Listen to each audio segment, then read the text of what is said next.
যে সমাজ বিনির্মাণে মুফাসসিরিন কেরামের ভূমিকা, সমাজ সংশোধনে, সমাজ বিনির্মাণে, সুন্দর সমাজ গঠনে আমাদেরকে মনে রাখা লাগবে ব্যক্তির সমন্বয়ে পরিবার, পরিবারের সমন্বয়ে সমাজ, সমাজের সমন্বয়ে রাষ্ট্রের বিভিন্ন অংশ মিলিয়ে রাষ্ট্র, আর রাষ্ট্রের অবিচ্ছেদ্য এবং সকল কিছুর সমন্বয়ে গোটা বিশ্ব।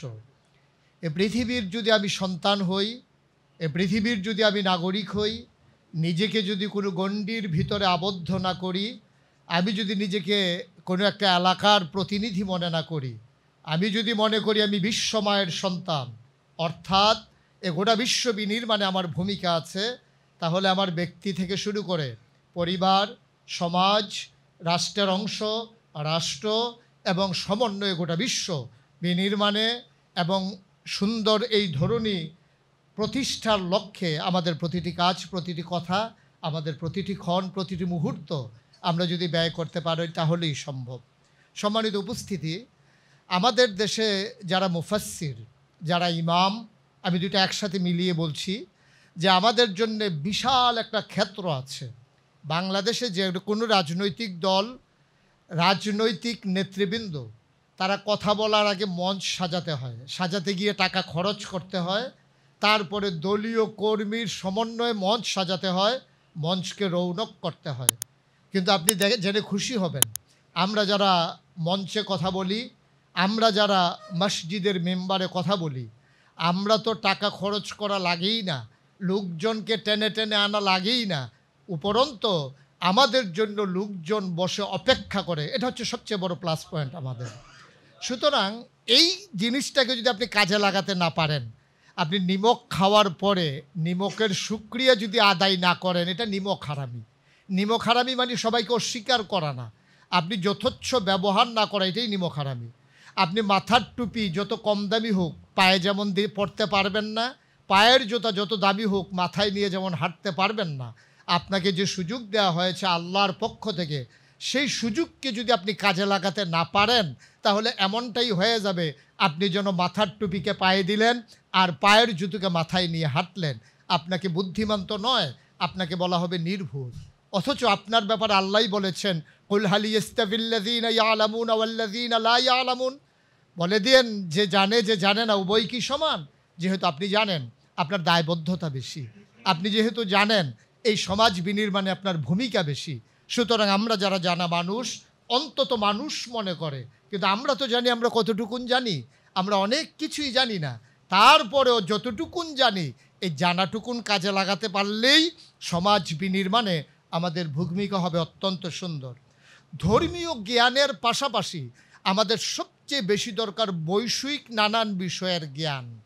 আপনি যখন একজন ইমাম হবেন, সমাজের যখন একজন মুফাসসির হবেন, কোনো মানুষ যদি ওই সমাজের একটা টিউবওয়েল বসাতে চায়, আপনার সাথে যেন পরামর্শ করে, পরামর্শ করার পরে যেন আপনার কাছে একটা সুবুদ্ধি পায়, এই রকম জ্ঞান আপনার থাকাই লাগবে।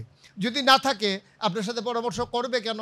আপনার সাথে পরামর্শ করতে এসে তিনি বারবার হোঁচট খেয়েছেন, তিনি বারবার লসের পাল্লায় পড়েছেন, তিনি তো আপনার সাথে পরামর্শ করতে আসবে না। এখন পরামর্শ করতে যায় যাদের কাছে, তারা হচ্ছে অসৎ প্রকৃতির লোক, তাদের দ্বারা সদ্বুদ্ধি দেওয়া সম্ভব না। আর আপনি যিনি সদ্বুদ্ধি দেওয়ার মতো লোক, আপনার জ্ঞানের অপরিপক্কতার জন্যে আপনার কাছে আসে না। এখন আপনাকে সিদ্ধান্ত নিতে হবে আপনি কি করবেন। চলে যায় মানুষ অসৎ মানুষের কাছে সৎ বুদ্ধির জন্যে, আর আপনি যিনি সতের ধারক বাহক, আপনি সেই সম্পর্কে জ্ঞানই রাখেন না। সুতরাং আমরা যারা সমাজ বিনির্মাণ করতে চাই, আমাদের শুধু কোরআন হাদিসের জ্ঞানের পাশাপাশি সমাজ বিনির্মাণে আমাদের ভূমিকা থাকা লাগবে। আমি দেখেছি এমন অনেক আলেম, তিনি এলাকার ভিতরে উনি না গেলে সর্দারি হয় না, এজন্য উনি মাদ্রাসার শিক্ষক, উনি বৃহস্পতিবারে বিকালবেলা অথবা শুক্রবারে জমার পরে অথবা শনিবারে সকালবেলা এই গ্রামের মানুষ মেল ডাকে যে হুজুর না থাকলে বিচার হবে না। কিন্তু এই সংখ্যাটা একেবারেই নগণ্য। আমরা কয়জন আছি এমন যে সমাজ বিনির্মাণে ভূমিকা রাখি? আমি বিরাট বড় একজন মানুষ, কিন্তু সমাজের মানুষ আমাকে কিচ্ছুই মনে করে না। যেমন করে আমি বলি ময়দানে যে ওই গ্রামের ভিতরে আত্মীয়তা করার জন্যে যখন মানুষ গেছে খবর নেওয়ার জন্যে যে পুরনো আত্মীয়তা আপনারা আছেন, আমার ছেলের জন্য একটা বিয়ে গেছে আপনাদের পাশের বাড়ি থেকে, ওরা মানুষ কেমন?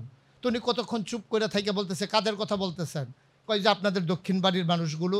কয় তারাও আমরারে মানুষ কয় না, আমরাও তারারে মানুষ কয় না। তারা আমাদেরকে মানুষ মনে করেন, আমরাও তাদেরকে মানুষ মনে করি না। অনেকটা হয়ে গেছি আমরা এইরকম। হৃদয়ের বিশালতা ছাড়া আপনি কখনোই এই সমাজ বিনির্মাণে আপনি ভূমিকা রাখতে পারবেন না।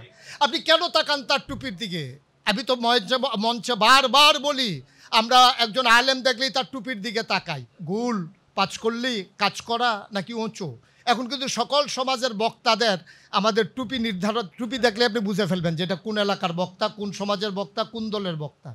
আপনি টুপি দেখবেন, যারা আমরা একটু উঁচু টুপি পরি, এটা সবাই মনে করে এই টুপি দেখছো উনি জামাত, এই যে টুপি দেখছো উনি আমাদের। কেমনে বুঝলেন? এই যে পাঁচকুল্লি টুপি দেখছো না, এই টুপি দিয়ে এখন ভাগ হয়ে যায়, পাঞ্জাবি দিয়ে এখন ভাগ হয়ে যায়। এই জাতির জন্য কত ডেস্ট্রয়, কত বড় ধ্বংস জাতির।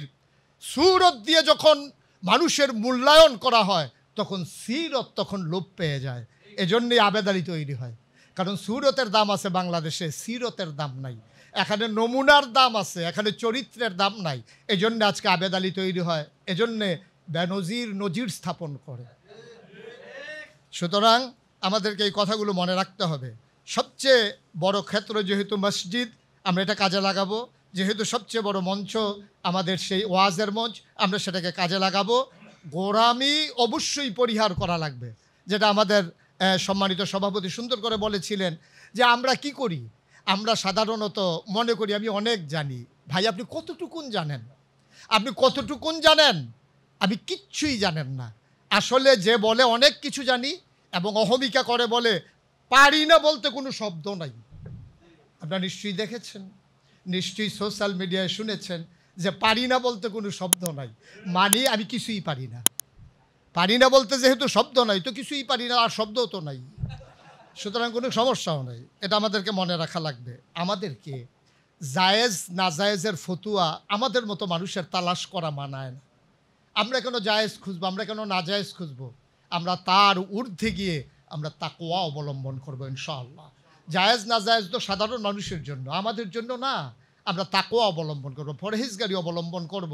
আমার মতো মানুষটা ইচ্ছে করলেই খোলা ময়দানে আমি হাজত শেষ করে, এস্তেঞ্জা শেষ করে আমি একটা ঢিলা হাতে নিয়ে কিছুক্ষণ হাঁটার পরে ফেলে দিয়ে যদি চলে আসি, সমাজে মানুষ বলে দেবে যে পীর সাহেব হুজুর এই প্রস্রাব করে তো পানি ব্যবহার করে না। সুতরাং জায়েজ এখানে যদি আপনি তালাশ করতে যান, আপনি কিন্তু এখানে মুখ থুবড়ে পড়বেন, আপনি কিন্তু কালার হয়ে যাবেন। সুতরাং এখানে পরহেজগারি অবলম্বন করা আপনার জন্য যথেষ্ট। আমি মনে করি আমাদের সবচেয়ে বেশি একটা জিনিস পরিহার করতে হবে, এটা হলো মানুষের সমালোচনা। এটা বারবার বলেন, আমাদের ঊর্ধ্বতন নেতৃবৃন্দ বলেন, সমালোচনা করে আপনি কাউকে আপনি প্রিয় মানুষ বানাইছেন, একটা উদাহরণ যদি আপনি দিতে পারেন, আপনার জন্য সমালোচনা জায়েজ।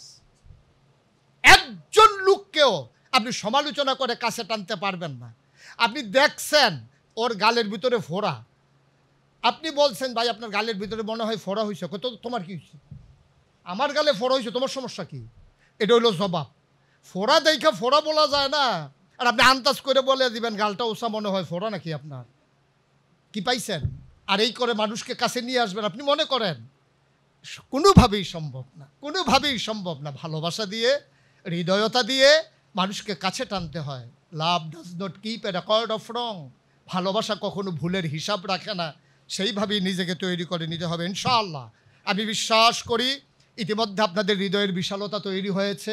কথা শুনতে শুনতে আপনাদের হৃদয় নিশ্চয়ই ক্ষুদ্রাতি ক্ষুদ্র জিনিস থেকে বিশাল আকাশে পরিণত হয়েছে। নিশ্চয়ই আপনারা বিশাল সমুদ্রে পরিণত হয়েছেন, আর হবেনই বা না কেন, যেহেতু আপনি তো সেই মানুষ। পেয়ে আল্লাহর সাহায্য হইয়াছি চির নির্ভয়, আল্লাহ যাহার সহায় তাহার কোনো ভয় নাহি ভয়। কোনো বন্ধন বাধা নাই তার, কোনো অভিযান পথে যত বাধা আসে তার কোটিগুণ শক্তি ঊর্ধ্ব হতে। আল্লাহর সেই বান্দার বুকে স্রোত সম নেমে আসে, হাতে তার সংহারী তলোয়ার নেচে উঠে উল্লাসে। সুতরাং আমাদের তরবারি হোক ন্যায়ের পথে, আমাদের তরবারি হোক সমাজ বিনির্মাণে। সমস্ত কচুকাটা করে সমাজের সকল ফেতনাকে পেছনে ফেলে আসুন সেই রাঙ্গা তরবারি নিয়ে হেরার পানি ছুটে আসি, যেখান থেকে মুক্তির ঘোষণা এসেছিল। আবার এই গোটা পৃথিবীর মানুষগুলোকে শৃঙ্খল ভেঙ্গে মুক্তির স্বাদ গ্রহণ করানোর জন্যে নিজেরা ভূমিকা পালন করি। সবার জন্য দোয়া করি, সবার কাছে দোয়া চাই। আসসালামু আলাইকুম ওয়া রাহমাতুল্লাহি ওয়া বারাকাতুহু।